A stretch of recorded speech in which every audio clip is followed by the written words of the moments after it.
Hey everyone, Lonk here bringing you another video. This time I have a very special guest, Dan on the Spirit Island server. He's one of the main people who moderates and helps run the whole play-by-post scene, and if you don't know what that is, don't worry, he'll give you a good explanation. And I just wanted to talk with Dan today about play by post. So no gameplay today, no strategy, more of a community highlight kind of video. So hey Dan, do you want to introduce yourself a bit more and tell us about like what play by post is and how it works a little bit? Yeah, of course. Yeah, so thank you for having me along. Um, my Discord name is Danpour, and yeah, I've been on the Spirit Island Discord for many years now, since 2020, really. Uh, Maybe earlier. I have a really bad memory. Um, yeah, so it was around early 2021, so about 3 years ago now. Uh, in the Discord server, we were just discussing. There was a conversation about how long we thought the average Spirit Island game would take, because some people were asking about how long it would take. 3 hours about, people were kind of suggesting. Um, and yeah, so the Discord user called Seeking My Form then mentioned the concept of playing by post, because he said that it was very hard for him to isolate 3 hours or even more, because sometimes the games, you don't know how long they're going to run. So he couldn't save that much time out of his day to be able to join a Spirit Island game on the Discord, which was quite unfortunate. But he said that he had played board games by post before, which what that means is playing through chat and images rather than through voice channels in real time.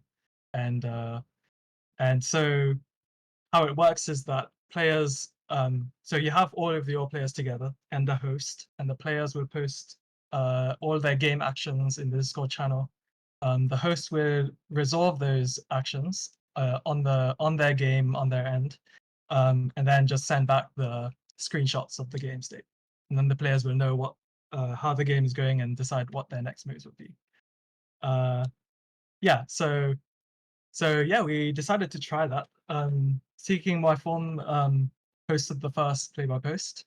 We got two Discord channels for it. One of them is where we sent the game actions and he would send the updates.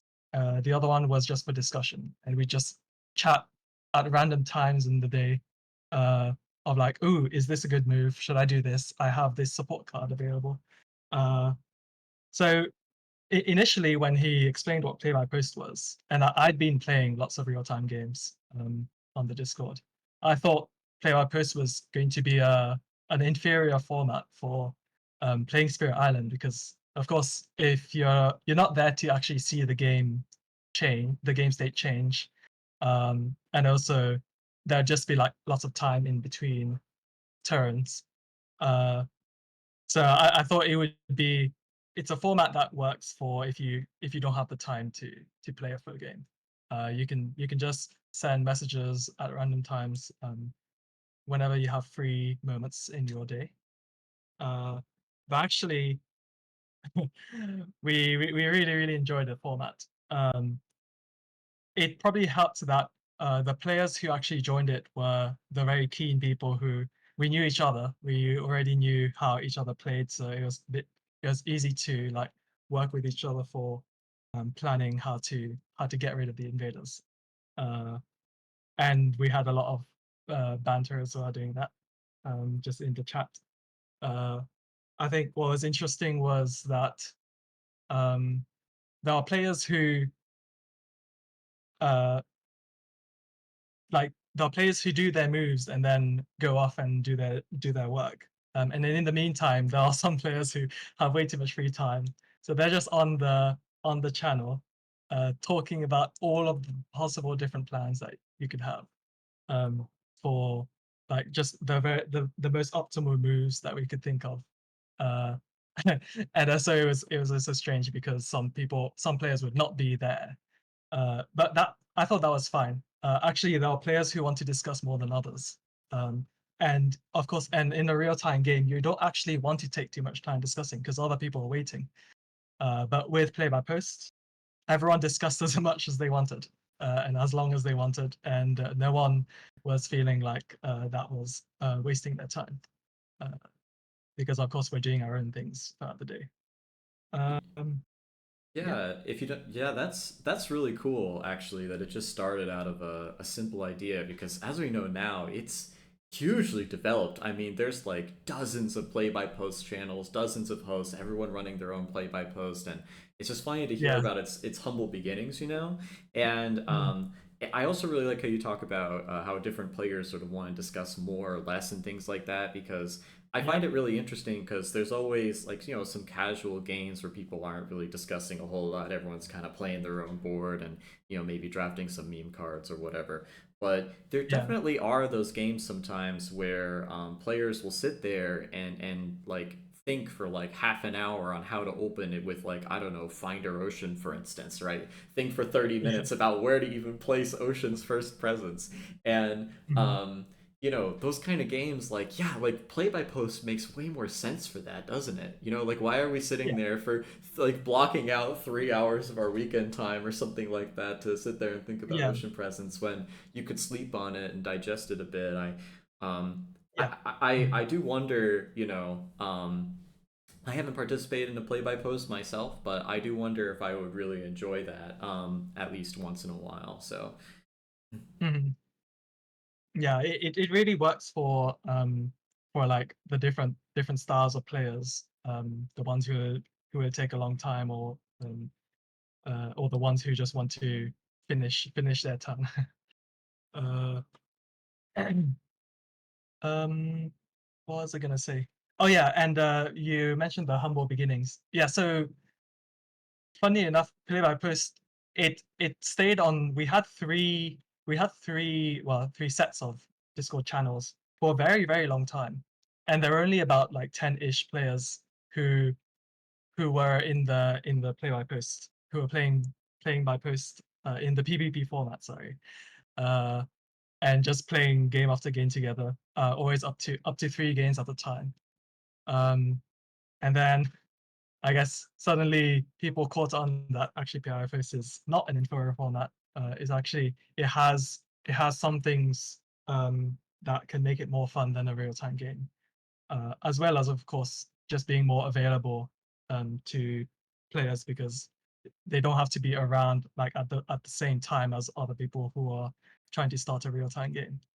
yeah, because I noticed Yeah, that the PvP community kind of has its own set of Discord channels, and if you kind of lurk there, you'll see different crowds of people lurking there than in the main channels and stuff like that. And the sense I get yeah, is that a lot of people who normally maybe would play the game for a bit and then move on, like their interest is sort of hooked and maintained by the fact that there's this other outlet to play the game, and that's like something that works for them. So I think that's really cool. yeah. Um, Mhm. I have a question that's more specific.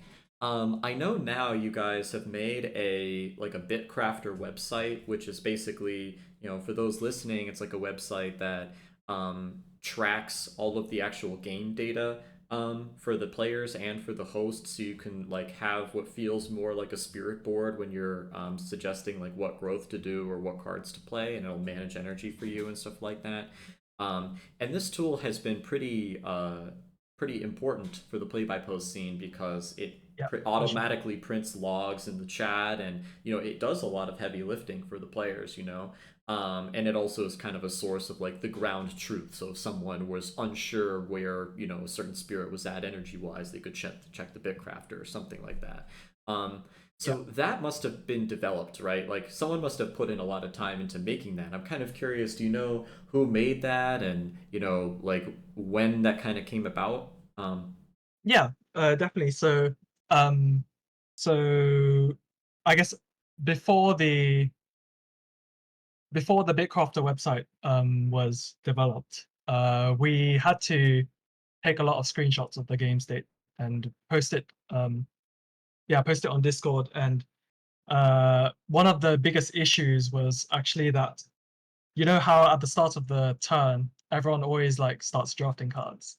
Hmm. Uh, so that was often it slowed down play RPS games quite a bit because you have the host who updates the board, says the turn starts, and then a player like logs in an hour later and says, "Oh, I'll draw off the major card," because you didn't know if it was going to be a major or minor. And then you have to wait for the host to get back to his PC, open up the game, draw a card, and then send a screenshot of the card choices. Hmm. So so that could take a long time. Uh, so that's the main thing that the Bitcrafter website enabled was so the Bitcrafter website was developed by Discord user NJJ um, around the time when Player Post was getting more popular on the Discord. He actually developed it for his own Player Post games on his own on a different server. But he joined some of the games here as well, and then shared his tool, and we really loved it because instead of the host having to draw cards for other players, the what the Bigcrafter website has is your spirit panel and your hand and your discard, and you could press the game button, and the cards would come from the website. So the website had the decks instead of decks being in Tabletop Simulator. Uh, so yeah, so when the turn started, a player had their growths, they could choose to gain a card, and they'd get the cards immediately in front of them, and they could pick, and then they could decide their actions. Um, yeah, that just made player outposts a lot smoother from then. The screenshots of the island and the invader board would also be on the website, so you could see everything in front of you when you're also managing your spirit. Um, yeah, and as you said, the energy and the cards were all in front of you. I think it gave the player posts the PvP players a more ownership of their spirit. They Mm. could also look at the other spirits, of course, and whenever a spirit gained a card, um, it would it would show up in the Discord channel. It would send messages to the Discord channel itself. That helped for discussion. The players could see what people drafted, and then they're like, "Oh, what do you think of Call to Trade?" And then someone would say, "Oh, that's broken," uh, and, Mm. and and yeah, so that enabled discussion.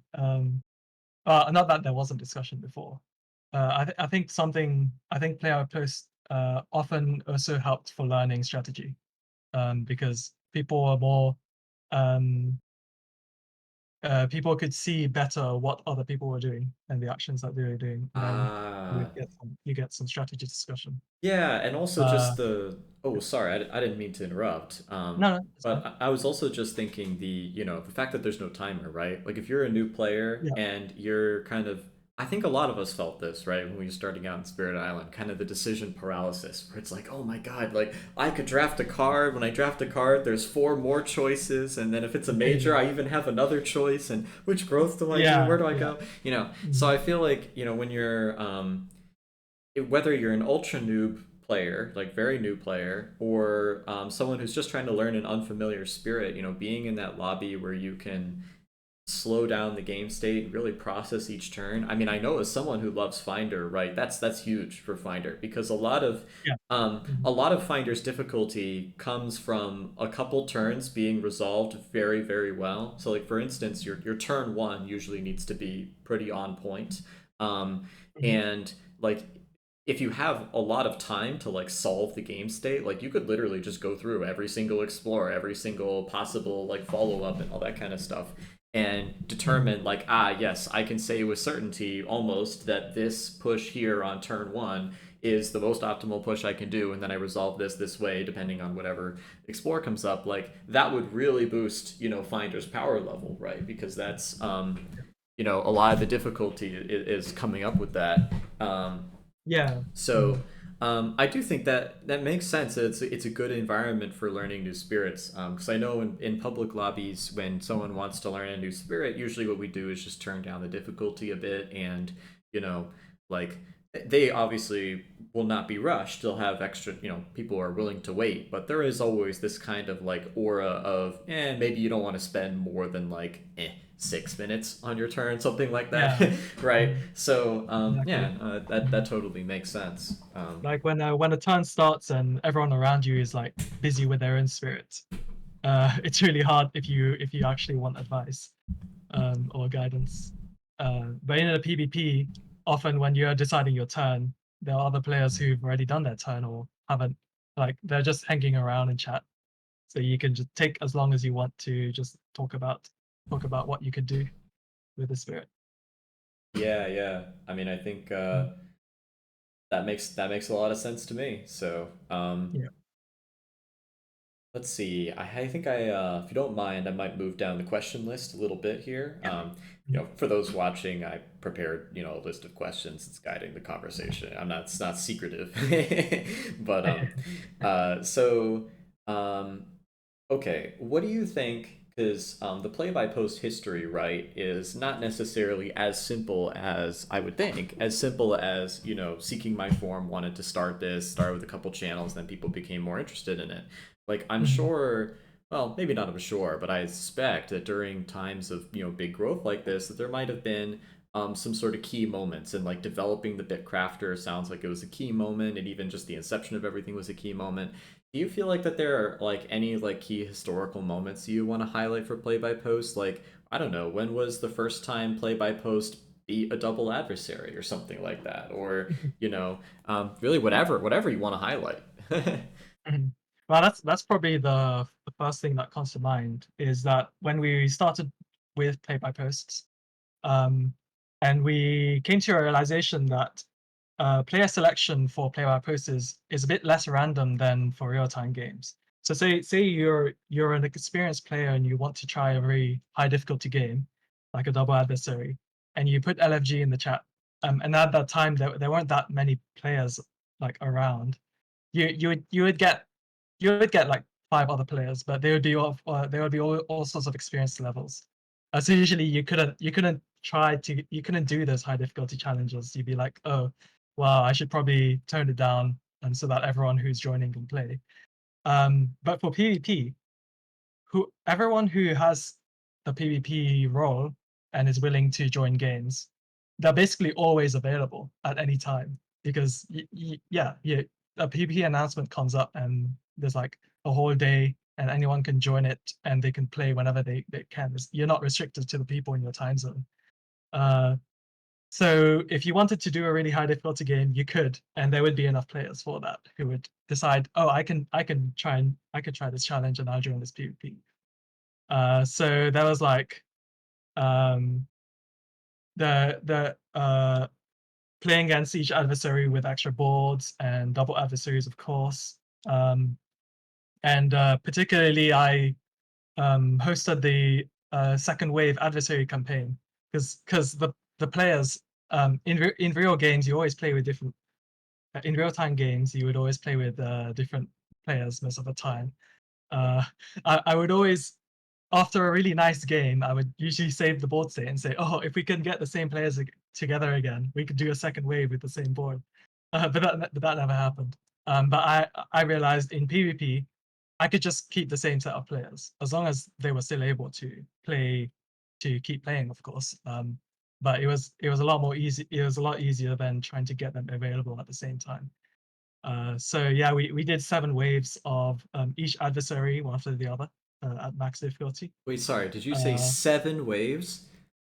yeah, 7 waves. Oh my So each gosh. adversary one after the other at level 6. Uh, that lasted about definitely like about half a year, I think. Yeah. Um, No. it actually the old Discord server even got nuked in between, and then we continued on the second Discord server. I see. Oh, uh, wow, yeah. that's incredible that you guys have had such long games. I mean, I've noticed some of these as well. There's also been a 68 player play by post game or something like that, Yeah, right? yeah. So yeah, so I work back when it was just Jagged Earth, I did a 25 player game with each spirit. And then Lemurkin, another Discord user, after Nature Incarnate came out, he decided to do the 68 player game with every spirit and every aspect included.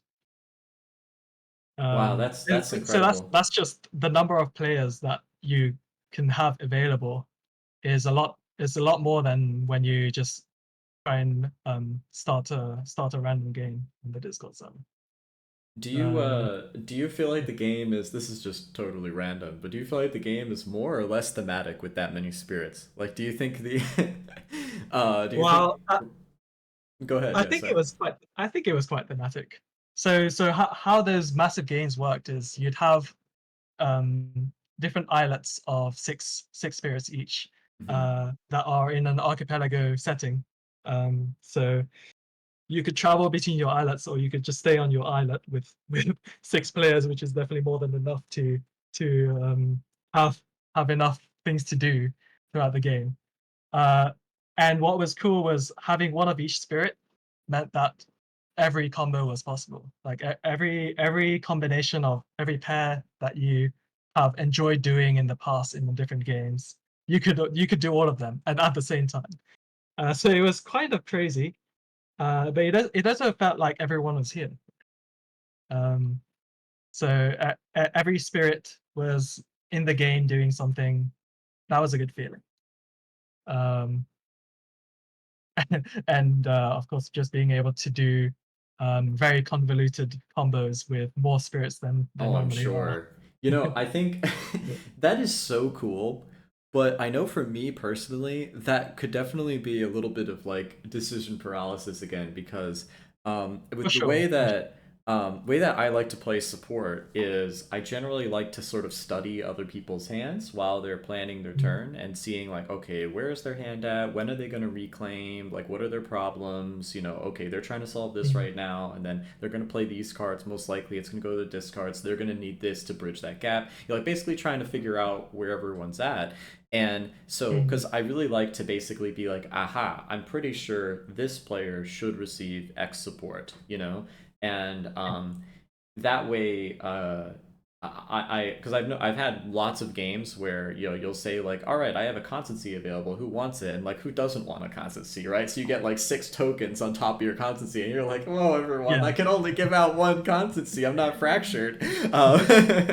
And yeah, and so I developed that style as a way of kind of like making that a lot more streamlined, and also to challenge myself to like if I'm doing my turn quickly, to have something to do, right, to study other players. And I know in that kind of game, like wow, like there's no way I could study like all 30 other players' hands. But I think the game would yeah, be yeah. very fun in many other ways. I'm just sort of cracking a joke here, but Mhm. that is really crazy though. Yeah, you must have just run into some absolutely like insane wombo combo turns in those kinds of games. Yeah, certainly. And definitely about the support cards being offered. There was just so much support being offered every turn. I think the 68 player game, we had a spreadsheet for you would put in what support you had available, then someone else would claim it. But as you say, it's also hard to decide if am I the best person to actually claim it. So actually, a lot of the support was um, a lot of support powers would just be left there for people waiting for someone better to claim it. And at the end, we just like distribute them out. With, please take the support because uh, it's still available and no Oh, one that is knows whether they funny. should take it. That is Yeah. so funny. Mm. Wow. Cool. Because each islet had their own deck of cards, there would be 3 or 4 constancies available at any one time. Oh, yeah, Um, yeah, because that yeah. makes sense. You would need more than, yeah, of course the You'd normal run deck out of would. cards. Yeah. Yeah, yeah, that's true. Yeah. I know the poor finder mains would be like, no, every single major power has already been taken. What do I do? you know. Yeah, for um, sure. Yeah. Mm. Oh, that's interesting. I it Yeah. makes sense too that this would lend itself better to play by post, because for the context of those listening out there, like play by post tends to have it has a lot of normal games, but it also has a higher concentration of games that I think have exotic rules or kind of made up things or kind of like scenario like kind of events. I mean, there's been like a PvP play by post even where you have two teams going against each other and there's like a score and all that kind of stuff. And this doesn't happen in live play. And I think you're right. It's kind of just something that, you know, people are too busy, right? Like there just doesn't exist the time to create events like that, consistently. Outside of Yeah. something like a Mhm. play by post format, especially for a game as involved as Spirit Island. Mhm. So um, I mean, certainly, all right. Like I've helped run some like Vermintide events that have been like multiple days long, and we get all sorts of teams together, and it's great when that happens, but it happens like twice a year at most. Um, And Mm. with play by post, I think it's really the right format for that. So I think it's It's very really cool. it's the hosts drive the play by post because there are a lot more players than hosts. And players will join as many PvPs as they can usually, to 3 or 4. Um, yeah, so the hosts, they basically come up with all these fun ideas that they've dreamed of doing, and they know that there will be enough players to join it. Like, however crazy it is, if they try to post that in the looking for game on the server, um, they're not sure whether people are going to join in, and also, especially if there's lots of special rules going on, they won't have the time um, to explain all the rules for the real time game, right? So Mm-hmm. if they do it on play by post, then in between each turn they have hours to make sure every rule is like their special rules are being followed, and Mm-hmm. so there's been a lot of custom spirits and custom scenarios. Um, the games where everyone uses the same spirit is kind of fun. Uh, Oh yes, there's there's been there's there's the whole quantum format which I don't fully understand, but I think players like swap spirits and boards every mm-hmm. turn, so you're always just dropped into a different place, and then you have to solve the puzzle again, of what you can do to help combat the adversary. Uh, yeah, so yeah, there's been like some of the funny ones, kind of Twitch plays, PvP that unfortunately we didn't manage to finish, but basically everyone could vote on what one spirit was going to do to try and with some like trolls, and we realized that okay, actually spirits cannot function when some of their actions are random. They get really really messed up. Uh, doesn't help that one of them was Sprat. Yeah.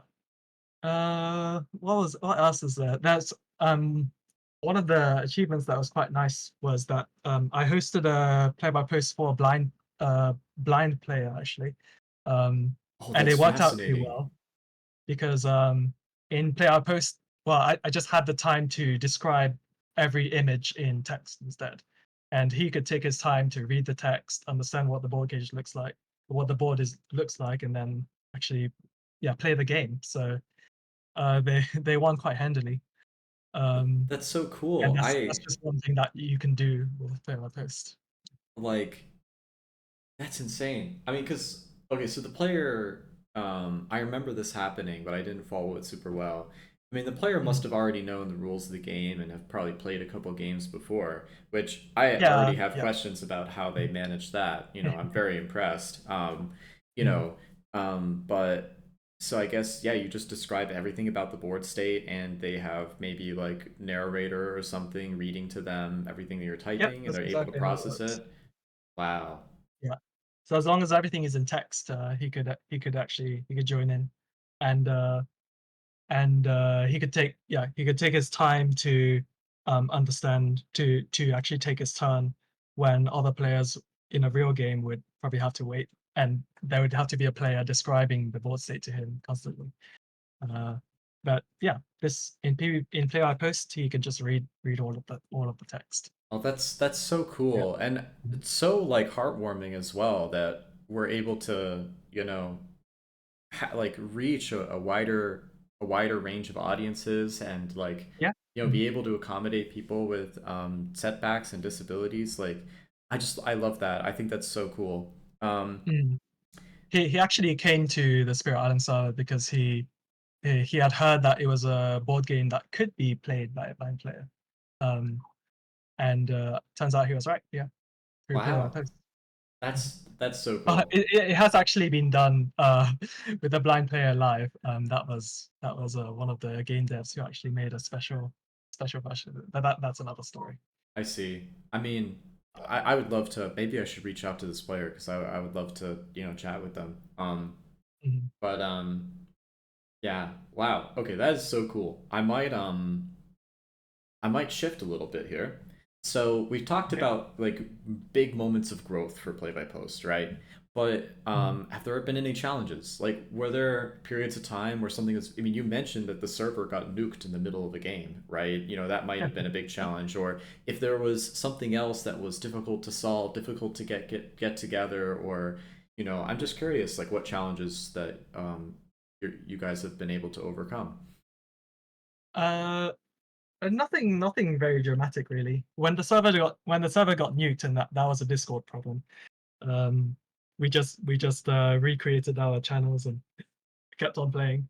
Mm-hmm. Um, in terms of challenges with player posts, is one that happens occasionally is player posts that take too long and the game is dragging on. So because these games can take weeks, people don't always know what their schedule is going to be like, and then they get distracted by real life. Well, I say distracted, but it's completely reasonable, of course. Real life comes first. Mm-hmm. Um, but yeah, so with player by post, sometimes there are players who can take a long time to send their actions. Perhaps they forget about it, and then it becomes a vicious cycle where other players also feel they can delay their actions because they don't think the game will be able to update that soon, and everyone gets slower and slower. Um, Mm, and uh, and some PvPs get abandoned because of that. Um, usually, especially if the host is the person who is suddenly too busy with their life. Uh, I see. yeah, but I mean it is what it is, and real life is more important. Uh, Mm-hmm. Another thing that happens with player posters that is different to live games is that sometimes discussion can be a bit difficult. If someone is really wanting to discuss a strategy with another player, but the other player has to be offline, um, you for the sake of progressing the game, we sometimes have to make assumptions about what decisions are made. Uh, for example, when a host is resolving the invader phase, and there's like a small decision like where to cascade that the player forgot to say, oh, I want to just cascade there. Then the host will have to decide, um, am I going to check with the player first where they want to cascade and slow down the game, or I'll just advance the game. That's what usually happens, and I'll make the decision, and hopefully they don't have to change the decision later. Um, so I think there's a balancing act for the hosts. The most important thing is to progress the game for the enjoyment of the players. Um, so sometimes don't you don't consult for every decision. You make decisions on your own, and then you have to be flexible for if the player says, actually, I wanted to cascade somewhere else. You have to be a bit more flexible for retconning the game state and say, okay, let's change that, and then this changes, and then okay, everyone's happy with where the game state is. Uh, that's a bit different to live games, and yeah, the important thing is not to be too strict following the rules because because the format has restrictions. You can't always check with everyone, uh, and get an answer straight away. Yeah, you can't do that. I see. Okay. Mm. Um, Yeah, I mean that makes sense to me that would Mm. happen, but I think for the most part, the PvP community seems to manage because the vast majority of games I think turn out pretty okay. Don't Yeah, definitely. Yeah, so Mm. um, okay, I want to shift gears a little bit here to focus more on now the community. So we've talked about the history, we've talked about some big events, and that has been very cool to hear about. But now I kind of want to focus on the community. And so the first question I have here is, what do you feel like sets the PvP community apart? Because obviously, players are drawn toward the format that they want to play. But I also notice Yeah. things like I think the play by post community has what feels like to me. Oh, excuse me, sorry.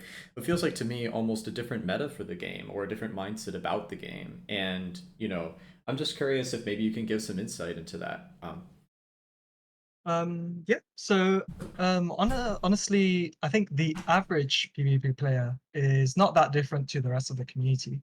Um, the people join PvPs mostly because if their schedule allows it better than the real time games.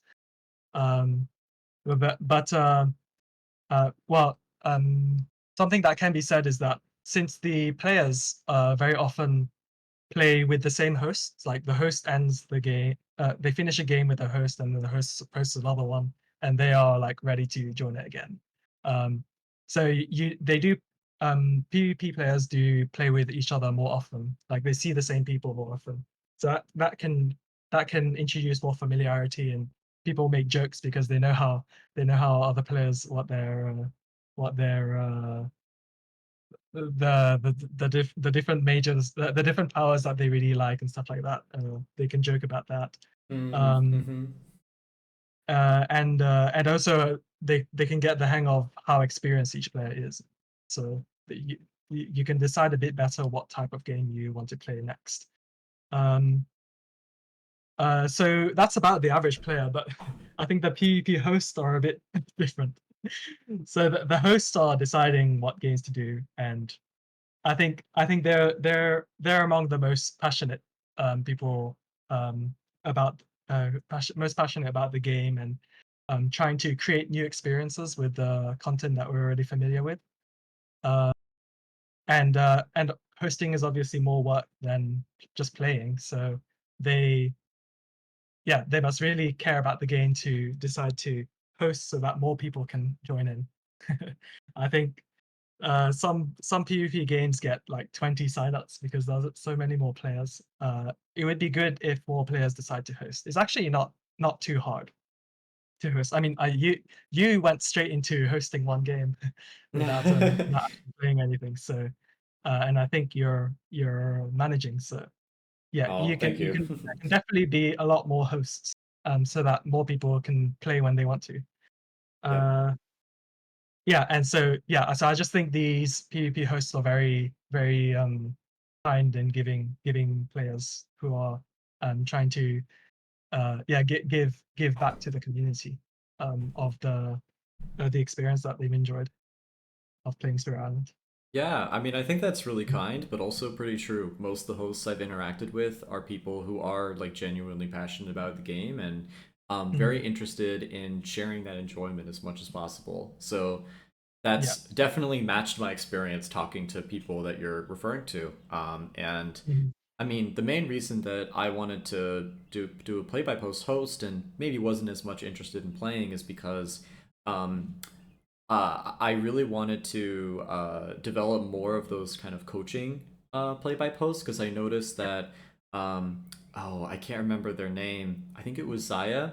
Zaya started like a coaching play by post, and I Yeah. really liked the idea, and I thought that there was a lot of growth for the players, and Mhm. I just wanted to have more opportunities for coaching play by posts to occur. But I also noticed that the first play by post, the first coaching play by post, since it was just the first one and they were still figuring things out, I wanted to kind of make it a little bit more hands off for the coaches and see how that experience would go. Where basically the players are the ones driving every decision and the coaches are just there to answer questions. And I just wanted to see how that experience would go, and then once this game wraps up, I'm gonna ask people how they felt the format was and if we could do better and things like that. Um, I'm less interested in playing play by post, just personally. It's not I don't obviously I love the play by post scene, and that's why we're doing this video. But personally, I like to do my turns and move on. Yeah. Like Mhm. I'm a little bit less patient. I mean, I'm very patient in a public lobby. I'll wait for any player, but um, it's more that like if I go to bed thinking about a game and then wake up the next day and then like the game advances a little bit, like to me like I just want to see those like next four turns just play out, like Yeah. because otherwise it'll be really burning in my head. It'll be like, okay, yeah, I've solved this, and like I'm ready for the next stage. Where's the next part of the puzzle? And like so Mhm. for me it's maybe not the best format, although I'll probably try it at some point. But Yeah. I think it may. There are different things, different ways to experience the game, and to each their own. So Yeah, for sure, for sure. But I still think it's. I mean, the reason I wanted to host is because I think it's like a really good avenue to, accomplish like a coaching style game with more discussion and everything we've talked about so far. yeah. And yeah, I think You know, we probably could do a better job of encouraging people to host because I think you're right that the hosting is kind of the main bottleneck here in terms of the Mhm.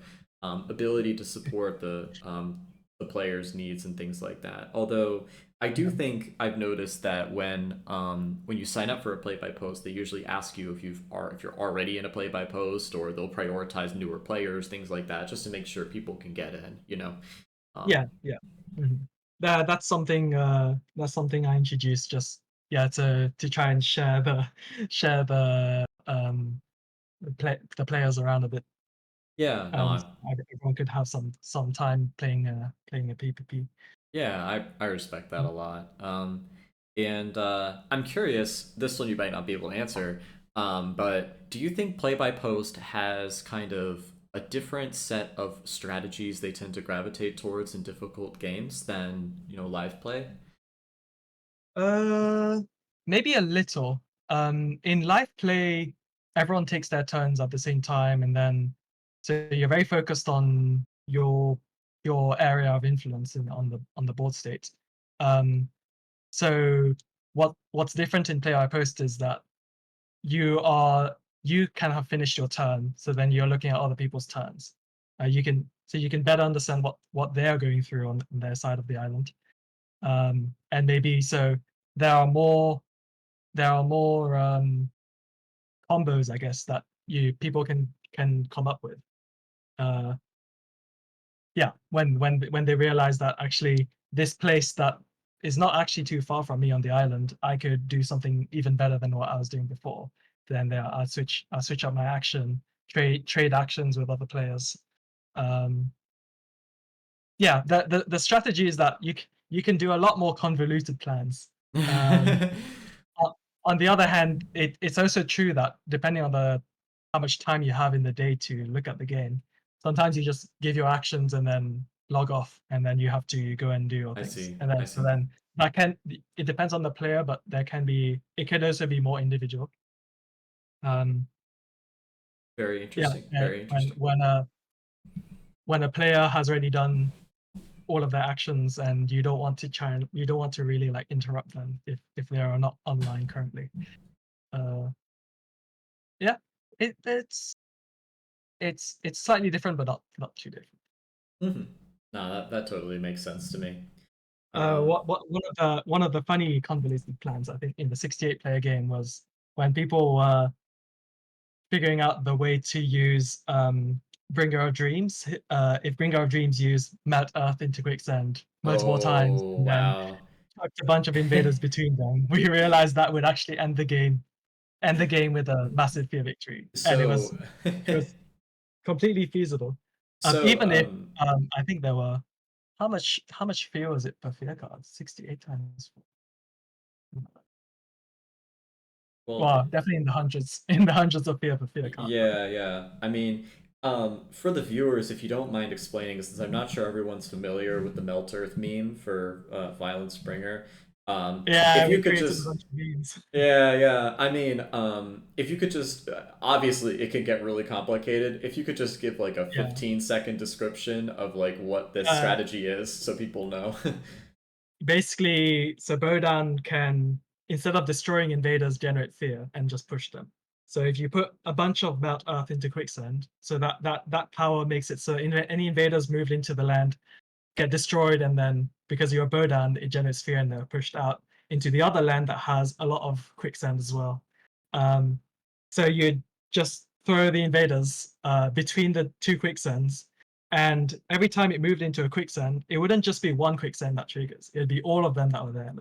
So like five of them, and then they would trigger the other five quicksands, um, and it would create like a tree where each invader has moved 10 times factorial. And yeah, so 10 factorial is obviously a lot of fear. So we could just generate uh, incredible amounts of fear with it. We actually decided not to do it because the fear victory is kind of lame, um, when every player is like doing their own thing. So we instead we Yeah. went for a Terra 3 victory. Everyone had to get rid of their cities, and that was kind of nice. Uh, feeling of teamwork there. More classic But win. Yeah, yeah, yeah. just the fact that we could come up with these silly strategies in the time that the game was ongoing, uh, it was quite an experience. Yeah, for sure. I mean, and I might be talking with someone on this channel soon who's kind of a specialist of kind of these silly combos like Melt Earth or Infinite Power Storms and stuff like that. So I won't Of say course. who, but might be, kind of a, oh, what's the right word? Kind of like a teaser for who might be on the channel next. But, you know, I, No uh, idea. I think I'm sure you know who I'm talking about. But Mm. yeah, I mean, some of the really silly combos that are often very hypothetical, like the bringer combo, because like let's be real, in like a actual game that you sit down, not sorry, not actual, I mean more physical game that you sit down and come up with this stuff, like you can make it work usually if that's your goal, Mhm. but to like spot it and come up with it and all that kind of stuff, I mean that it takes a lot of brain power and a lot of time, I think, to cook. So Yeah, it's yeah. definitely less Mhm. practical. So it's always really funny to see that like these things are actually relevant or possible in the play by post game. So in a way, I think it's really cool how play by post is kind of pushing the theory aspect of the game a bit. Mhm. So I just think that's very cool to see. And yeah, I think Yeah. you did a great job explaining the Melt Earth combo. I'm just gonna just add in one little fact that it's not infinite. Like it does if you say push a town into the Melt Earth, it does go back and forth a fixed number of times, but because of the Yeah. super exponential scaling of the stacking of the Melt Yeah, Earths, factorial. yeah, Mhm. it's gets really out of hand really quick. So even just a single town can generate hundreds and hundreds of fear if you do it right. So, Yeah. And um, of course, since we had Finder, it wasn't gonna be a town, it was gonna be a whole metropolis. oh, of That course. would get chucked in. I mean, as you know, I'm a huge fan of Finder just multiplying everything by 100. So, Indeed. Indeed. um, Mhm. yeah, so I mean, that kind of goes through most of our question list, Dan. If you have any other things you want to mention, or feel like we're missing from the conversation, now's the time. But I mean, this has been really fun so far. So like, Mhm. if you have any other thoughts, like feel free, or questions for me, even stuff like Yeah. that. Um, I would just advertise to say, come to if you have any fun ideas or Spirit Island games that you always wanted to do, you can just come over here and host it, and you'll definitely get the players.